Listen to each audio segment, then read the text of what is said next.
నమస్కారం ఘంటారావానికి స్వాగతం. ముందుగా ప్రధాన అంశాలు. తిరుమల లడ్డు అపచార పరిష్కృతిపై కొలిక్కిరాని టీటీడీ చర్చలు, సంప్రోక్షణపై పలు సూచనలు చేసిన ఆగమ సలహాదారులు.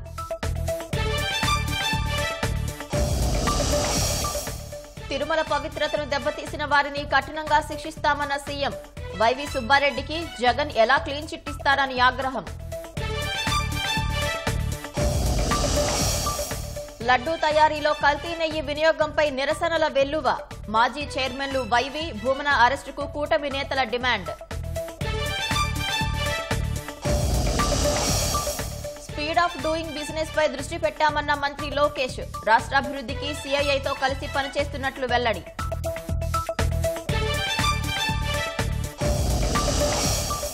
జగన్ను వీడి పవన్ కు జై కొడుతున్న వైసీపీ కీలక నేతలు. బాలినేని, ఉదయభాను బాటలోనే కిలారు రోసయ్య.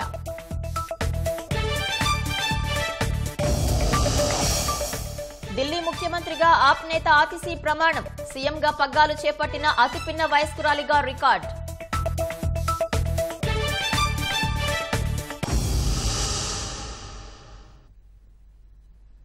తిరుమల లడ్డూ ప్రసాదం తయారీలో మహాపచారం జరిగిన వేళ భవిష్యత్ కార్యాచరణపై టీటీడీ యంత్రాంగం దృష్టి సారించింది.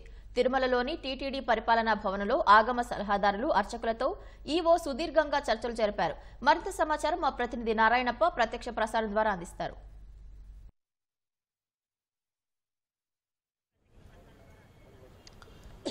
పవిత్ర తిరుమల శ్రీవారి లడ్డూ తయారీకి వినియోగించే నెయ్యి కల్తీ అయిన నేపథ్యంలో లడ్డూ తయారీలో అపవిత్రం చోటు చేసుకుంది. ఈ అపవిత్రం నుంచి పరిష్కృతి, అదేవిధంగా ప్రాయశ్చిత్తం చేయడానికి ఎలాంటి కార్యక్రమాలు చేపట్టాలా అన్న అంశంపై తిరుమల తిరుపతి దేవస్థానం పలు చర్యలు చేపట్టింది. ఇందులో భాగంగానే ఇవాళ ఉదయం తిరుమల తిరుపతి దేవస్థానం ఈవో శ్యామలరావు, అదేవిధంగా అదనపు ఈవో వెంకయ్య చౌదరి, ఆలయ ప్రధాన అర్చకులు రమణ దీక్షితులు, ఆగమ సలహాదారులు నలుగురితో కలిపి సమావేశం నిర్వహించారు. ఈ సమావేశం అనంతరం ఈవో, అదనపు ఈవో, ఆగమ సలహాదారులు, ప్రధాన అర్చకులకు లడ్డు అపవిత్రమైన నేపథ్యంలో చేపట్టాల్సిన ప్రాయశ్చిత్త కార్యక్రమాలు ఏమి చేయాలన్న అంశంపై, ఆగమ శాస్త్రాలను అనుసరించి ఎలాంటి కార్యక్రమాలు నిర్వహించాలన్న అంశంపై సూచనలు చేయాలని వారిని ఆదేశించారు. ఈ నేపథ్యంలో ఆగమ సలహాదారులు, ప్రధాన అర్చకులు ప్రత్యేకంగా భేటీ అయ్యారు. ఈ భేటీలో పలు అంశాలు చర్చకు వచ్చాయి. ఇప్పటికే లడ్డూకు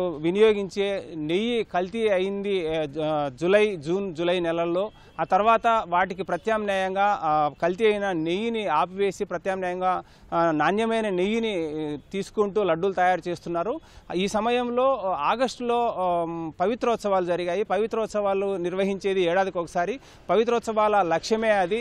తెలిసో తెలియకో, లేక వైదిక కార్యక్రమాలు కావచ్చు, లేకపోతే స్వామివారికి సమర్పించే నైవేద్యాలు కావచ్చు, అధికారికంగా కానీ వైదిక కార్యక్రమం, పాలనాపరమైన వైదికపరమైన అంశాలలో ఏదైనా తప్పులు, లోపాలు జరిగితే వాటికి ప్రాయశ్చిత్తం చేసుకునే లక్ష్యంతోనే పవిత్రోత్సవాలు జరుగుతాయి. పవిత్రోత్సవాలు జరిగాయి కాబట్టి కల్తీ నెయ్యితో తయారైన లడ్డూలకు సంబంధించి వచ్చిన అపచారం కాస్త తొలగిపోయినట్టు అవుతుంది. కానీ కల్తీ నెయ్యితో తయారైన లడ్డూను విక్రయించడం ద్వారా భక్తుల్లో నెలకొన్న అపోహలు, అదేవిధంగా అపవిత్రమైన లడ్డూ తిన్నామన్న భావన నుంచి తిరుమల తిరుపతి దేవస్థానం లడ్డు మరింత పవిత్రంగా మారిందన్న విశ్వాసం కలిగించేందుకు వీలుగా తిరుమల తిరుపతి దేవస్థానంలో ఎలాంటి ప్రాయశ్చిత కార్యక్రమాలు చేపట్టాలనే అంశంపై ఆగమ సలహాదారులు, అర్చకులు చర్చించారు, సుదీర్ఘంగా చర్చించారు. ఈ సాయంత్రం వరకు ఈ చర్చలు జాగాయి. కానీ ఎలాంటి నిర్ణయం తీసుకోవాలనే అంశంపై మాత్రం ఒక కొలిక్కి రాలేదు. ఈ తిరుమల తిరుపతి దేవస్థానంలో చేపట్టే కార్యక్రమాలు భక్తుల దర్శనాలతోనూ, అదేవిధంగా భక్తులకు ఇప్పటికే 3 నెలల ముందుగా విక్రయించిన ఆర్జిత సేవలు, సర్వదర్శనం, దివ్య దర్శనం, ప్రత్యేక ప్రవేశ దర్శనం టోకెన్లకు సంబంధించిన అంశాలు ముడిపడి ఉన్న నేపథ్యంలో పాలనాపరమైన నిర్ణయాలు కూడా తీసుకోవాల్సి ఉంటుంది. కాబట్టి వీటిపై అటు ఈవోతోనూ, ఆగమ సలహాదారుల, అర్చకులతోనూ పూర్తి స్థాయిలో మరోసారి సమావేశమై వీటికి సంబంధించి నిర్ణయం తీసుకోవాలని చెప్పి సాయంత్రం ముగిసిన భేటీలో ఆగమ సలహాదారులు, అర్చకులు నిర్ణయానికి వచ్చారు. కానీ ఈ లడ్డు అపవిత్రమైన నేపథ్యంలో ప్రాయశ్చిత్తం కోసం కార్యక్రమాలు చేయాలన్నది మాత్రం కన్క్లూజన్తో ఒక నిర్ణయానికి వచ్చి ఆగమ సలహాదారులు, ప్రధాన అర్చకులు భేటీలో ప్రధాన నిర్ణయం తీసుకున్నారు. ఇదే అంశాన్ని ఈవోకి తెలియజేశారు. ఈవో కూడా ముఖ్యమంత్రితో సమావేశమై ప్రాయశ్చిత్త కార్యక్రమాలు చేపట్టాలని నిర్ణయం తీసుకున్నట్లు ఆగమ సలహాదారులు సూచించారు. కానీ ఆ ప్రాయశ్చిత్త కార్యక్రమాలు ఏంటి అన్న దానిపై రేపు సమావేశమై నిర్ణయం తీసుకుంటామని ముఖ్యమంత్రి వివరించారు. ఈ నేపథ్యంలోనే ప్రభుత్వము అదేవిధంగా తిరుమల తిరుపతి దేవస్థానము లడ్డు అపవిత్రమైన నేపథ్యంలో చేపట్టాల్సిన చర్యలపై తీవ్రమైన చర్చలు జరుగుతున్నాయి. దీనికి సంబంధించి కీలక నిర్ణయాలు రేపు తీసుకునే అవకాశం ఉంది. పవిత్ర, ధన్యవాదాలు నారాయణప్ప. కల్తీ నెయ్యి వాడకంతో తిరుమల లడ్డు పవిత్రతను దెబ్బతీసిన వారు చరిత్రహీనులుగా మిగిలిపోయేలా శిక్షిస్తామని సీఎం చంద్రబాబు స్పష్టం చేశారు. జీఆర్లు, కంచి పీఠాధిపతులు, సనాతన ధర్మ పండితులతో చర్చించి తిరుమలతో పాటు రాష్ట్రంలోని అన్ని దేవాలయాల్లో సంప్రోక్షణ కార్యక్రమాలు చేపడతామని వెల్లడించారు. టీటీడీ మాజీ చైర్మన్ వైవి సుబ్బారెడ్డిని జగన్ వెనకేసుకురావడాన్ని చంద్రబాబు తప్పుపట్టారు. మంగళగిరిలోని తెలుగుదేశం కేంద్ర కార్యాలయంలో ప్రజల నుంచి విజ్ఞాపనలు స్వీకరించిన సీఎం చంద్రబాబు ఈ సందర్భంగా మీడియాతో చిట్చాట్ నిర్వహించారు. ఎంతో పవిత్రత, విశిష్టత ఉన్న తిరుమల లడ్డూను కల్తీ చేయడమేగాక జగన్ ఎదురుదాడి చేస్తారా అని సీఎం ధ్వజమెత్తారు. ప్రజలు గుణపాఠం చెప్పినా బుద్ధి మార్చుకోరా అని మండిపడ్డారు. వైకాపా హయాంలో లడ్డూ తయారీలో వాడిన నెయ్యి విషయంపై గుజరాత్లోని జాతీయ డెయిరీ డెవలప్మెంట్ బోర్డు ఎన్డీడీబీ ఇచ్చిన నివేదికపై నోరు మెదపకుండా బుకాయించే వాళ్లని ఏమనాలని చంద్రబాబు ప్రశ్నించారు. కిలో ఆవు నెయ్యి 320 రూపాయలకే ఎలా వస్తుందనే ఆలోచన కూడా గత ప్రభుత్వం చేయలేకపోయిందని దుయ్యబట్టారు. కూటమి ప్రభుత్వం అధికారం చేపట్టగానే నూతన ఈవోను నియమించి తిరుమల ప్రక్షాళనకు చర్యలు చేపట్టినట్లు వివరించారు. ఈ క్రమంలోనే నెయ్యి సరఫరా చేసే పలు కంపెనీలను బ్లాక్ లిస్ట్ లో పెట్టినట్లు గుర్తు చేశారు. లడ్డూ నాణ్యత కోసమే కర్ణాటకలోని నందిని బ్రాండ్ నెయ్యిని కొనుగోలు చేస్తున్నట్లు వివరించారు. తిరుమల లడ్డూ వ్యవహారంలో జగన్ చర్యల వల్ల భక్తుల మనోభావాలు దెబ్బతిన్నాయని, దీనిపై మరింత లోతుగా విచారణ జరగాల్సిన అవసరం ఉందని చంద్రబాబు అన్నారు. టీటీడీ మాజీ చైర్మన్ వైవి సుబ్బారెడ్డికి జగన్ ఎలా క్లీన్ చిట్ ఇస్తారని చంద్రబాబు ప్రశ్నించారు. తిరుమల సెట్ ఇంట్లో వేసుకున్న వారిని ఏమనాలని ప్రశ్నించారు. ప్రతి ఆలయానికి కొన్ని ఆచారాలు, సంప్రదాయాలు ఉన్నాయని, వాటిని ప్రతి ఒక్కరూ గౌరవించాల్సిందేనని సీఎం స్పష్టం చేశారు. తిరుమలకు వెళ్లిన ఏనాడు డిక్లరేషన్ ఇవ్వని జగన్ స్వామివారికి పట్టు వస్త్రాలు సమర్పించడానికి సతీ సమేతంగా వెళ్లకుండా సంప్రదాయాల్ని అగౌరవపరిచారని మండిపడ్డారు. వైసీపీ నేతలు 200 ఏళ్ల పైబడిన చరిత్ర ఉన్న ప్రసాదాన్ని కల్తీ చేసిన దుర్మార్గులని ధ్వజమెత్తారు. తిరుమల ప్రసాదానికి వాడే సరుకుల్ని రోజు 3 సార్లు పరీక్షలు చేశామంటూ జగన్ ఎవరిని మభ్యపెడుతున్నాడని చంద్రబాబు ప్రశ్నించారు. అమరావతిలో 250 కోట్ల రూపాయల వ్యయంతో శ్రీవారి ఆలయ నిర్మాణానికి తలపెడితే వైసీపీ హయాంలో దానిని కుదించేసి చిన్న ఆలయంతో సరిపెట్టారని ఆక్షేపించారు. అంతర్వేది రథం తగలపెట్టినా, ఎన్నో దేవాలయాలపై దాడులు జరిగినా జగన్ అధికారంలో ఉండగా పట్టించుకోలేదని ధ్వజమెత్తారు. తిరుమల వెంకన్నతో పెట్టుకున్నందుకే ఎన్నికల్లో వైసీపీ 11 సీట్లకు పరిమితమైందని హోంమంత్రి వంగలపూడి అనిత అన్నారు. చేసిన తప్పులకు పశ్చాత్తాపపడకుండా బుకాయిస్తే జగన్ పులివెందులలోనూ ఓడిపోవడం ఖాయమన్నారు. తిరుమలలో జరిగిన అన్ని అక్రమాలపైన సమగ్ర విచారణ జరిపి శాఖాపరమైన చర్యలు చేపడతామని అనిత స్పష్టం చేశారు. ఎంతో పవిత్రంగా భావించే తిరుమలేశుడు చాలా సెంటిమెంట్గా భావిస్తారు వెంకటేశ్వర స్వామిని. దర్శనం అయిన తర్వాత ప్రసాదాన్ని ఇంటికి తీసుకెళ్లి 10 మందికి పంచి వాళ్ళు తింటారు. అంత పవిత్రంగా భావిస్తారు. అటువంటి ప్రసాదాన్ని కూడా కల్తీ చేసి వ్యవస్థలన్నింటినీ నిర్వీర్యం చేసినట్టే దాని గురించి మేము మాట్లాడుతూ ఉంటే దాని గురించి సమాధానం చెప్పడం మానేసి 100 రోజుల వైఫల్యాలు అని చెప్పి కొత్త కథ అల్లడానికి ప్రయత్నం చేస్తున్నాడు. నువ్వు నిజంగా దమ్ము ఉంటే, ధైర్యం ఉంటే రా, బయటికి రా, ప్రజల దగ్గరికి మనం వెళ్దాం. ఈరోజు కల్తీ నెయ్యి యూజ్ చేశారు అని మేము మాట్లాడాం. ఆ ల్యాబ్ రిపోర్ట్ గురించి మాట్లాడరా అయ్యా అంటే మొత్తం అన్ని ఎందుకు మాట్లాడతావు నువ్వు? నందిని దగ్గర నుంచి వచ్చిన నెయ్యిని ఎందుకు నువ్వు క్లోజ్ చేసావు? చంద్రబాబు నాయుడు గారు నోటి వెంట కలియుగ వెంకటేశ్వర స్వామి మాట్లాడించాడు. లడ్డు నాణ్యత తగ్గింది, లడ్డు సైజ్ తగ్గింది, లడ్డు రుచి కూడా తగ్గింది అని లాస్ట్ 5 yearsలో తిరుపతి దర్శనానికి వెళ్ళిన ప్రతి ఒక్కరు కూడా కంప్లైంట్ చేసిన పరిస్థితి మరి మర్చిపోయారా? ఆ ప్రసాదాన్ని కూడా కల్తీ చేయాలనిపించే వాళ్ళకి దేవుడు క్షమిస్తాడా? దేవుడు క్షమించినా ప్రజలు క్షమిస్తారా ఈరోజు? సో మళ్ళీ మా మీద బురద చల్లడానికి ప్రయత్నం చేశారనుకోండి, 11 కూడా రాక పులివెందుల ఎమ్మెల్యే కూడా పులివెందులు ఓడిపోయే పరిస్థితి వస్తుంది. మంత్రి రోజా, మాజీ మంత్రి అక్కడికి వెళ్ళి టికెట్లు అమ్ముకొని న్యాయం చేశారని ఏమి న్యాయం చేశారు ఈరోజు తిరుమల తిరుపతి దేవస్థానానికి? ఇవన్నీ ఎందుకండి? లడ్డూలో కలిపి నెయ్యి సంగతి తేల్చమని, ల్యాబ్ రిపోర్ట్ సంగతి దాని గురించి చెప్పమనండి. దేశవ్యాప్తంగా కాదండి, ప్రపంచవ్యాప్తంగా వెంకటేశ్వర స్వామి భక్తులందరూ కూడా మనోభావాలు దెబ్బతిన్నాయి. ఈరోజు చంద్రబాబు నాయుడు గారు ఆదేశాల మేరకు లోతుగా దర్యాప్తు చేయించి దానిపై చర్యలు. వైకాపా హయాంలో తిరుమల లడ్డూ తయారీకి కల్తీ నెయ్యి వినియోగంపై నిరసనలు వెల్లువెత్తుతున్నాయి. తిరుమల తిరుపతి దేవస్థానం మాజీ చైర్మన్లు వైవి సుబ్బారెడ్డి, భూమన కరుణాకర్ రెడ్డిల అరెస్టుకు కూటమి నేతలు డిమాండ్ చేస్తుండగా ఈ విషయాన్ని రాజకీయం చేయొద్దని వైకాపా కోరుతోంది. తిరుమల లడ్డూ తయారీని కల్తీ చేసి భక్తుల మనోభావాలు దెబ్బతీసిన వారిపై కఠిన చర్యలు తీసుకోవాలని తిరుపతిలో జనసేన నేతలు ఆందోళనకు దిగారు. టీటీడీ మాజీ చైర్మన్లు వైవి సుబ్బారెడ్డి, భూమన కరుణాకర్ రెడ్డిని అరెస్టు చేయాలని డిమాండ్ చేశారు. తిరుమల పవిత్రతను కాపాడాలంటూ ఒంగోలులో బీజేపీ నేతలు రోడ్డెక్కారు. నెల్లూరులో టీడీపీ నేతలు వెంకటేశ్వర స్వామి చిత్రపటాన్ని ఊరేగించి పాలాభిషేకం చేశారు. తూర్పుగోదావరి జిల్లా అనపర్తి వెంకటేశ్వర స్వామి ఆలయంలో భక్తులు మోకాళ్లపై నిల్చొని నిరసన తెలిపారు. లడ్డూ కల్తీ చేసిన వారిని శిక్షించాలని దేవుడిని వేడుకున్నారు.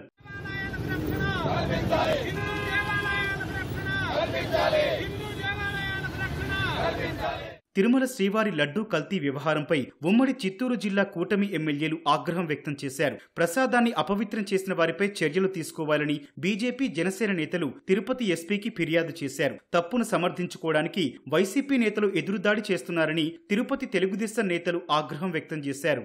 హిందువుల మనోభావాలు దెబ్బతీసే విధంగా, గాయపడే విధంగా, బాధపడే విధంగా జగన్మోహన్ రెడ్డి గారి ప్రభుత్వ పనితీరు 2019 నుంచి 2024 వరకు నడిచింది. సాక్షాత్తు స్వామివారి ప్రసాదాల్లో వాడుతున్నటువంటి ఆవు నెయ్యిలో కూడా కల్తీ జరిగి తద్వారా స్వామివారి పట్ల మహా అపచారం చేసినటువంటి దుర్మార్గుల్ని శిక్షించాలని, దీనికి నైతిక బాధ్యత వహిస్తూ వైసీపీ అధ్యక్షుడు జగన్మోహన్ రెడ్డి బహిరంగ క్షమాపణ చెప్పాలి హిందువులకి. సాక్షాత్తం తిరుమల తిరుపతి దేవస్థానం పవిత్ర పుణ్య వెంకటేశ్వర స్వామి ప్రసాదం, ఈ లడ్డు, వడ, ఇంకా అనేక ప్రసాదాల్లో కూడా అలాంటి నెయ్యి వినియోగించినట్టు ఎంత బాధాకర విషయం అండి. మేము ఒకటే డిమాండ్ చేస్తున్నాం, జగన్మోహన్ రెడ్డి మీద 420 కేసు పెట్టి అరెస్ట్ చేయాలి. ఆయనతో పాటు టీటీడీ ఇద్దరు చైర్మన్ని, ధర్మారెడ్డి ఈవోను కూడా అరెస్ట్ చేయాలి. ఎందుకంటే అప్పుడే నిజమైన భక్తులకు సంతోషం కలుగుతుంది. లడ్డూ తయారీలో కల్తీ వివాదంపై సీబీఐ విచారణ జరిపించాలని పీసీసీ అధ్యక్షురాలు షర్మిల గవర్నర్ను కోరారు. ఈ మేరకు రాజ్భవన్లో గవర్నర్ జస్టిస్ అబ్దుల్ నజీర్ను కలిసి వినతి పత్రం అందజేశారు. తిరుమల లడ్డూ వ్యవహారాన్ని రాజకీయం చెయ్యొద్దని వైకాపా ఎమ్మెల్సీ బొత్స సత్యనారాయణ అన్నారు. సమగ్ర విచారణ జరిపి నెయ్యి కల్తీ బాధ్యుల్ని శిక్షించాలన్నారు. మీరే అధికారంలో ఉన్న నాయకులు, రాష్ట్రంలో మీ కూటమే దేశంలో అధికారంలో ఉంది. ఎంక్వైరీ చేయండి, దాని విచారణ జరపండి. విచారణ జరిపి వాట్ ఇస్ ది ఫ్యాక్ట్ అనేది ఏమిటి నిజాలు తేల్చండి. తేల్చిన తర్వాత అది పెట్టి అప్పుడు మీరు మాట్లాడితే దానికి సంబంధించి ఉంటుంది. తిరుమల లడ్డూను అపవిత్రం చేసిన దోషుల్ని కఠినంగా శిక్షించాలని హిందూ జేఏసీ విజయవాడలో డిమాండ్ చేసింది. ఈ వ్యవహారాన్ని సుప్రీంకోర్టు సుమోటోగా తీసుకుని సీబీఐ విచారణ జరిపించాలని జేఏసీ సభ్యులు కోరారు. హిందుత్వానికి పట్టిన ని వదిలిపోవాలంటూ శివస్వామి, శనేశ్వర స్వామికి పూజలు చేశారు. ప్రసాదే సర్వదుఃఖానాం ఆనే రస్యోపజాయితే అని మనకు శాస్త్రం చెప్పిందండి. బాధలన్నీ తీరిపోతాయని కళ్ళకద్దుకొని స్వీకరించేటటువంటి మహాప్రసాదాన్ని పంది యొక్క కొవ్వు ఇంకా తదితరమైనటువంటి నీచ పదార్థాలన్నింటినీ కలిపి ధర్మానికి గ్లాని కలిగించాలని చూసినటువంటి కారకులు ఎవరైతే ఉన్నారో వాళ్ళకి ఇప్పటికే పనిష్మెంట్ చూపించాడు వెంకటేశ్వర స్వామి.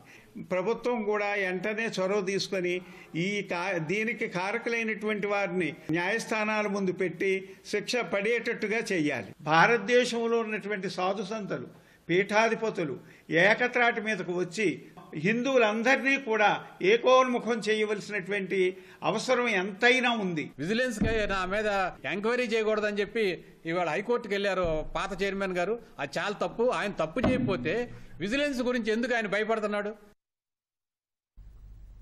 తిరుమల లడ్డూ వివాదంపై ప్రముఖ సీనియర్ నటుడు మోహన్ బాబు ఆవేదన వ్యక్తం చేశారు. లడ్డూ తయారీలో వాడే ఆవు నెయ్యిలో జంతువుల కొవ్వు కలుపుతున్నారని తెలిసి ఓ భక్తుడిగా తడలిడిపోయానని తెలిపారు. ఆ స్వామి దగ్గర ఇలా జరగడం ఘోరం, అరాచకమని అన్నారు. నేరం నిజమైతే నేరస్తులను శిక్షించాలని చంద్రబాబును కోరారు. వెంకటేశ్వర స్వామి ఆశీస్సులు చంద్రబాబుకు ఉండాలని కోరుకుంటున్నట్లు మోహన్ బాబు ఓ ప్రకటన విడుదల చేశారు. రాష్ట్రాభివృద్ధి కోసం భారత పరిశ్రమల సమాఖ్యతో కలిసి పనిచేస్తున్నట్లు ఐటీ మంత్రి నారా లోకేష్ తెలిపారు. విజయవాడలో సిఐఐ దక్షిణాది కౌన్సిల్ సమావేశానికి ఆయన హాజరయ్యారు. వ్యవసాయ ఆధారిత ఆంధ్రప్రదేశ్లో ఫుడ్ ప్రాసెసింగ్ యూనిట్లకు అవకాశాలు ఉన్నాయని వివరించారు. స్పీడ్ ఆఫ్ డూయింగ్ బిజినెస్ పై దృష్టి పెట్టామని తెలిపారు. ఏపీలో అగ్రి బయోటెక్ క్లస్టర్ ఏర్పాటు చేసే అంశాన్ని పరిశీలించాలని భారత్ బయోటెక్ ఎండీ సుచిత్ర ఎల్లా సూచించారు. దీనిపై సానుకూలంగా స్పందించిన లోకేష్ అనంతపురంలో ఏర్పాటుకు ప్రయత్నిస్తానని స్పష్టం చేశారు. Andhra Pradesh is ready to do business. 20 లక్షల ఉద్యోగాల కల్పనే మా లక్ష్యం. దానికి కావాల్సిన ఇన్సెంటివ్స్, ఎకో సిస్టమ్, సబ్సిడీలు మేము అందిస్తానని హామీ ఇచ్చారు. వాళ్ళు కూడా అనుకూలంగా స్పందించారు. పెట్టుబడులు పెద్ద ఎత్తున ఆంధ్ర రాష్ట్రంలో పెట్టేదానికి సిద్ధంగా ఉన్నామని కూడా వాళ్ళు చెప్పడం జరిగింది. అంతేకాకుండా గతంలో ఎవరైతే ఆంధ్ర రాష్ట్రంలో పెట్టుబడులు పెట్టారో వాళ్ళకి రావాల్సిన ఇన్సెంటివ్స్ కానీ అన్నిటిపైన కూడా చర్చించి నెక్స్ట్ ఫేజ్ ఆఫ్ ఇన్వెస్ట్మెంట్స్ వాళ్ళ చేత పెట్టించేదానికి ఎకనామిక్ డెవలప్మెంట్ బోర్డులో ఒక ప్రత్యేక విభాగం కూడా ఏర్పాటు చేస్తామని వాళ్ళకి హామీ ఇచ్చాం. Today if you look at capital investments have increased. Earlier it was in hundreds of crores, now it's in thousands of crores. A 3-month delay, 6-month delay of a project throws their entire business model out of whack. So I said we promise we will deliver on the speed of doing business. So ease of doing business is of the past. Now it's all about speed. And we will not only compete, we will beat every state in India and even countries in terms of speed of doing business. And that's been my promise to the industry. Jagan కు good bye చెప్పి పవన్ కు జై కొట్టిన వైకాపా నేతలు ఈ నెల 26న జనసేనలో చేరనున్నారు. బాలినేని శ్రీనివాసరెడ్డి, సామినేని ఉదయభాను బాటలోనే గుంటూరు జిల్లా పొన్నూరు మాజీ ఎమ్మెల్యే కిలారి రోసయ్య కూడా పవన్ ను కలిశారు. ఈ నెల 26న పవన్ కళ్యాణ్ సమక్షంలో వీరంతా జనసేన కండువా కప్పుకోనున్నారు. 2019లో పొన్నూరు ఎమ్మెల్యేగా గెలిచిన రోసయ్య 2024లో జగన్ ఒత్తిడి మేరకు అన్యమనస్కంగానే గుంటూరు ఎంపీగా పోటీ చేసి ఓడిపోయారు. రోసయ్య ఇటీవలే వైసీపీకి రాజీనామా చేశారు. ప్రకాశం జిల్లాకు చెందిన పారిశ్రామికవేత్త రోసయ్య వియ్యంకుడు రవిశంకర్తో పాటు గుంటూరు కార్పొరేషన్లోని 8, 18, 13, 56వ డివిజన్ల వైకాపా కార్పొరేటర్లు కూడా జనసేనలో చేరతారు.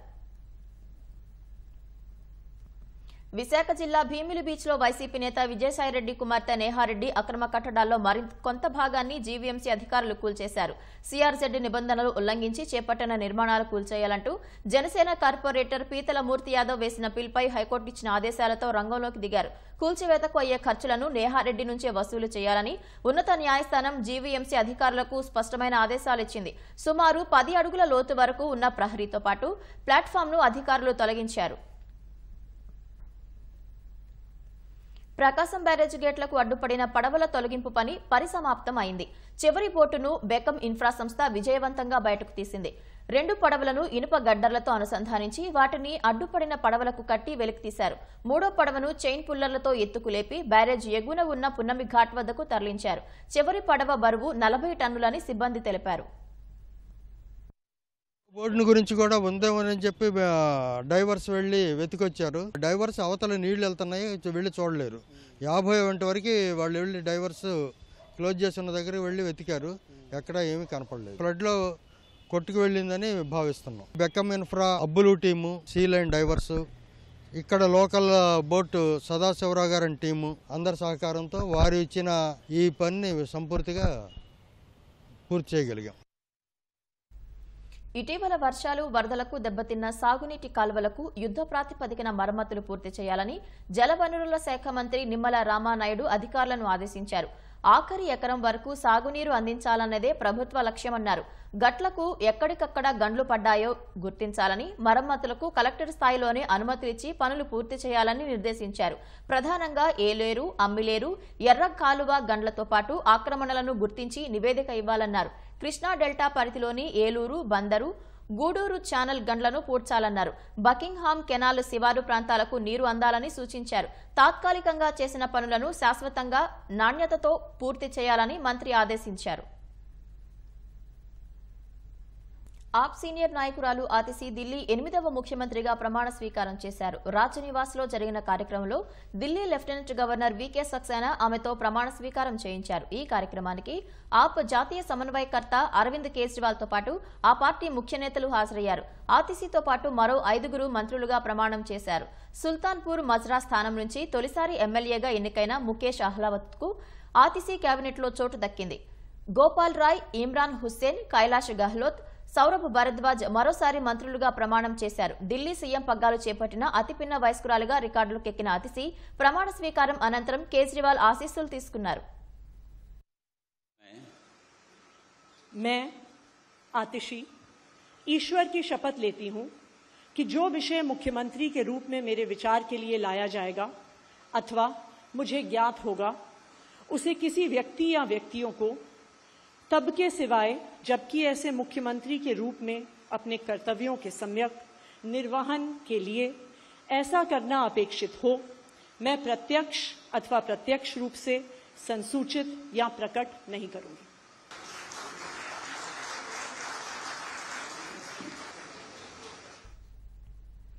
భారత వాయుసేన నూతన దళాధిపతిగా ఎయిర్ మార్షల్ అమర్ప్రీత్ సింగ్ ఎంపికయ్యారు. 5000 కన్నా ఎక్కువ గంటలు విమానాలు నడిపిన అనుభవం ఉన్న Amarpreet Singh Indian air force chief గా సెప్టెంబర్ 30న బాధ్యతలు చేపట్టనున్నారు. ప్రస్తుత air chief marshal Vivek Ram Chaudhari పదవీకాలం ముగియనున్న నేపథ్యంలో ఆయన స్థానంలో అమర్ప్రీత్ ను రక్షణ శాఖ ఎంపిక చేసింది. ఆయన ప్రస్తుతం ఎయిర్ స్టాఫ్ వైస్ చీఫ్ గా ఉన్నారు. 1964లో జన్మించిన సింగ్ 1984లో air force fighter pilot stream గా నియమితులయ్యారు. 40 ఏళ్ల సుదీర్ఘ కాలంలో ఆయన వివిధ కమాండ్, స్టాఫ్, ఇన్స్ట్రక్షన్, ఫారిన్ పోస్టింగ్లలో విధులు నిర్వర్తించారు. ఈ నెల 27న ప్రేక్షకుల ముందుకు రానున్న junior NTR Devara cinema ticket ధరలు పెంచుకునేందుకు ప్రభుత్వం అనుమతిచ్చింది. మల్టీప్లెక్స్లో 135 వరకు, ఇతర సినిమా హాళ్లలో బాల్కనీ టికెట్ ధరలు 110 రూపాయల వరకు, దిగువ క్లాస్ టికెట్ ధరలు 60 రూపాయల వరకు పెంచుకోవచ్చని అంగీకారం తెలిపింది. 9 రోజుల పాటు స్పెషల్ షోలు వేసేందుకు సమ్మతించింది. ఈ వెసులుబాట్లపై CM Chandrababu, deputy CM Pavan Kalyan, cinematography శాఖ మంత్రి కందుల దుర్గేష్ కు జూనియర్ ఎన్టీఆర్ కృతజ్ఞతలు తెలిపారు.